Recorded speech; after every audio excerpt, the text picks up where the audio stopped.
Jahat orang kafir itu? Belum tentu. Dia hanya tidak bisa menerima keimanan. Dari segi etika, kadang-kadang dia bagus dari kita. Orang kafir itu bukan orang jahat. Cuman hatinya itu belum bisa menerima keimanan. Maka sebaik apapun orang kafir, dia tidak akan pernah bisa masuk surga.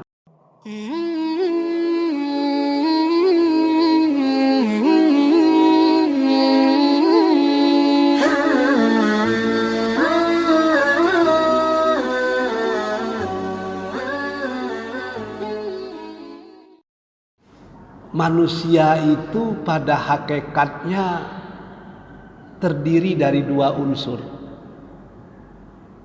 Ada unsur jasmani, ada unsur rohani. Unsur rohani kadang disebut orang dengan jiwa, kadang disebut orang dengan hati. Dari sudut falsafah Islam memang dekat-dekat itu. Ada jiwa, ada hati, ada akal, dekat-dekat artinya. Tapi intinya membicarakan nuansa spiritual dalam kehidupan manusia. Karena manusia terdiri dari dua unsur, penyakit yang diderita manusia juga terdiri dari dua unsur. Ada penyakit jasmani, ada penyakit rohani. Penyakit rohani ini yang sering disebut dengan penyakit hati. Dalam Al-Quran dikatakan fi qulubihim maradun fazadahumullah marad. Di hati mereka ada penyakit. Kalau mereka tidak mengobatinya, fazadahumullah marada, Allah pasti akan tambahkan penyakit-penyakit lain ke hati mereka. Artinya penyakit hati itu banyak. Dalam kitab ini saja ada 30 penyakit hati itu. Penyakit hati itu biasanya menjadi induk angkang, menjadi pemicu lahirnya penyakit badan.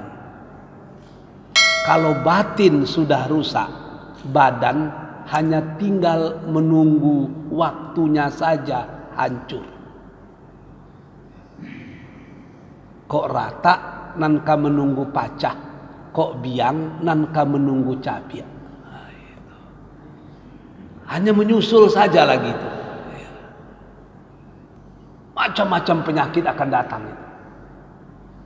Kalau orang misalnya punya penyakit dengki, itu nggak tentram jiwanya itu. SMS, suka melihat orang susah, susah melihat orang senang. Begitu orang yang dibencinya naik pangkat, dia yang demam. Orang yang dibencinya itu dipromosikan orang, dia yang stres. Maka blood and air circulation tidak normal. Muncullah penyakit-penyakit yang lain. Jadi, kalau mau sehat secara badan, sehatkan dulu batin kita. Kalau mau sehat secara raga, bersihkan jiwa kita. Lalu, apa penyakit hati yang pertama dan yang paling berat dalam Islam itu? Dalam kitab ini dikatakan al-ula, penyakit yang pertama itu adalah al-kufru, kafir. Jadi kafir itu penyakit hati yang paling berat itu. Sebab kata Imam Al-Ghazali dalam Ihya Ulumuddin itu, hati manusia itu terbagi 3. Ada hati yang bersih, Ini hati orang yang bahagia, tenang jiwanya, damai hatinya, tulus dan kudus fuad serta domirnya. Ini hati yang pertama. Hati yang seperti ini mudah menerima keimanan, tenang dalam keislaman. Yang kedua, kata Al-Ghazali, ada hati yang disebut dengan hati yang sakit. Hati yang sakit ini dia tahu kebenaran, tapi kadang-kadang kalah, sehingga masih juga melakukan perbuatan-perbuatan yang tidak diredhoi oleh Allah. Ini hati yang sakit ini. Tapi ada satu lagi yang paling berat, kata Imam Al-Ghazali, hati yang mati. Hati yang mati itu tidak bisa lagi menerima kebenaran, sudah tertutup. Sudah tertutup. Summum bukmun umyum fahum la, udah tertutup itu, tidak bisa lagi menerima kebenaran. Kalau ibarat batu, batu itu bersih dengan air, tapi ini batu yang ada dalam lubuk. Lubuk itu air yang terdalam, air tidak lagi membersihkannya, tapi justru membuat dia semakin tebal berlumut. Seperti ini, sawa'un alaihim anzartahum am lam tunzirhum la yu'minu. Diberi peringatan, tidak diberi peringatan, tidak akan pengaruh lagi. Sudah tidak pengaruh lagi. Ini hati yang mati itu. Kalau kita sudah sampai pada hati yang seperti ini, malanglah hidup di dunia, tersiksalah hidup di akhirat. Jadi penyakit hati yang pertama itu kita sebut dengan al-kufr, kafir. Apa itu kafir? Wa huwa a'zamul muhlikat alal itlaq wa huwa adamul iman. Dalam kitab ini dikatakan kafir itu kehancuran yang paling hebat, sebab ketidakadanya iman. Lalu yang kafir itu betul apa? Kafir itu bahasa Arab kufrun, yang artinya tertutup. Ternyata kufrun dalam bahasa Arab itu diterjemahkan ke dalam bahasa Inggris menjadi cover. Cover. This is the cover of the book. Cover. Bahasa kitanya kan cover buku. Apa itu cover itu? Penutup, penutup. Jadi kufrun bahasa Arab, cover bahasa Inggris. Artinya penutup. Kenapa orang kafir disebut dengan kafir atau cover? Sebab hati mereka sudah tertutup menerima kebenaran. Hati mereka sudah tertutup menerima keimanan. Jahat orang kafir itu? Belum tentu. Dia hanya tidak bisa menerima keimanan. Dari segi etika, kadang-kadang dia bagus dari kita. Orang kafir itu bukan orang jahat. Cuman hatinya itu belum bisa menerima keimanan. Maka sebaik apapun orang kafir, dia tidak akan pernah bisa masuk surga. Apa buktinya? Abu Thalib, paman Rasulullah. Dari segi etika kurang hebat apa dia itu? Orang mau membunuh Rasul, dia melindungi. Orang menghina Rasul, dia memuliakan. Bahkan dia lebih cinta kepada Rasul daripada anak kandungnya sendiri. Bisa dia masuk surga? Tidak bisa. Baik akhlaknya, baik. Yang tidak ada apa padanya? Iman. Iman yang tidak ada. Padahal syarat semua amal itu diterima adalah iman. Sebanyak apapun amal kita, kalau iman tidak ada, nonsen. Itu tidak akan pernah diterima oleh Allah. Makanya iman itu pusaka kita yang paling tinggi.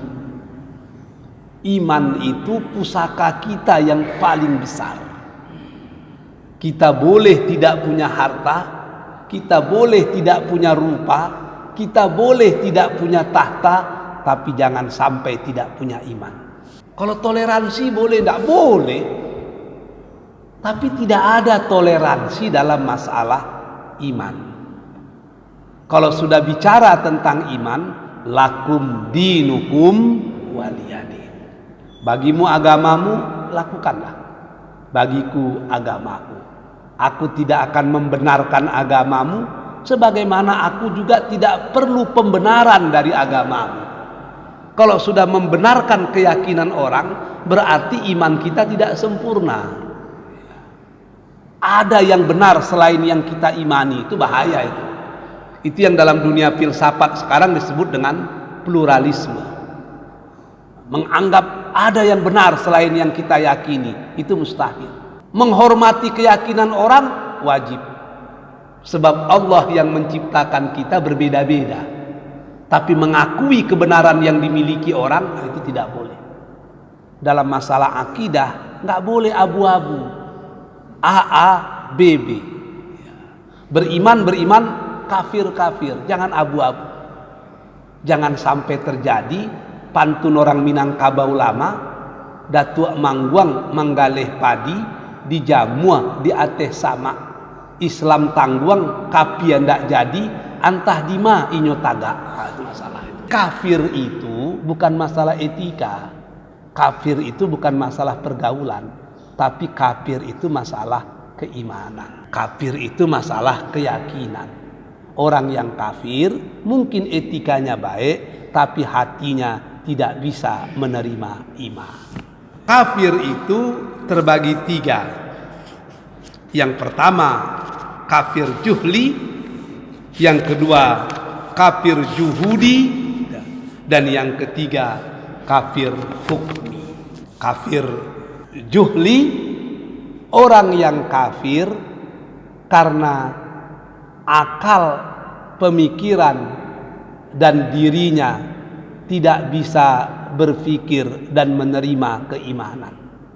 Ini yang disebut dengan kafirnya orang umum. Atau tidak sampai risalah kepadanya. Seperti orang talang mama, orang kubu, orang sakai, orang asli, suku akid, mereka kafir. Kenapa? Akal mereka tidak sampai untuk menerima keimanan. Ini yang disebut dengan kafirnya orang awam. Jadi kafir yang pertama itu disebut dengan kafir juhli. Orang kafir karena ketidakmampuan mereka mengasah, mengasuh, menganalisa, merenungi, memikirkan ajaran Islam. Akhirnya mereka kafir. Bisa karena keterbatasan informasi atau karena memang tidak sampai informasi kepada mereka. Maka dakwah adalah suatu kewajiban. Wal takum minkum ummatun yad'una ilal khair wa ya'muruna bil ma'ruf wa yanhauna 'anil munkar. Insyaallah pada pertemuan akan datang akan kita lanjutkan dengan kafir juhudi dan kafir hukmi.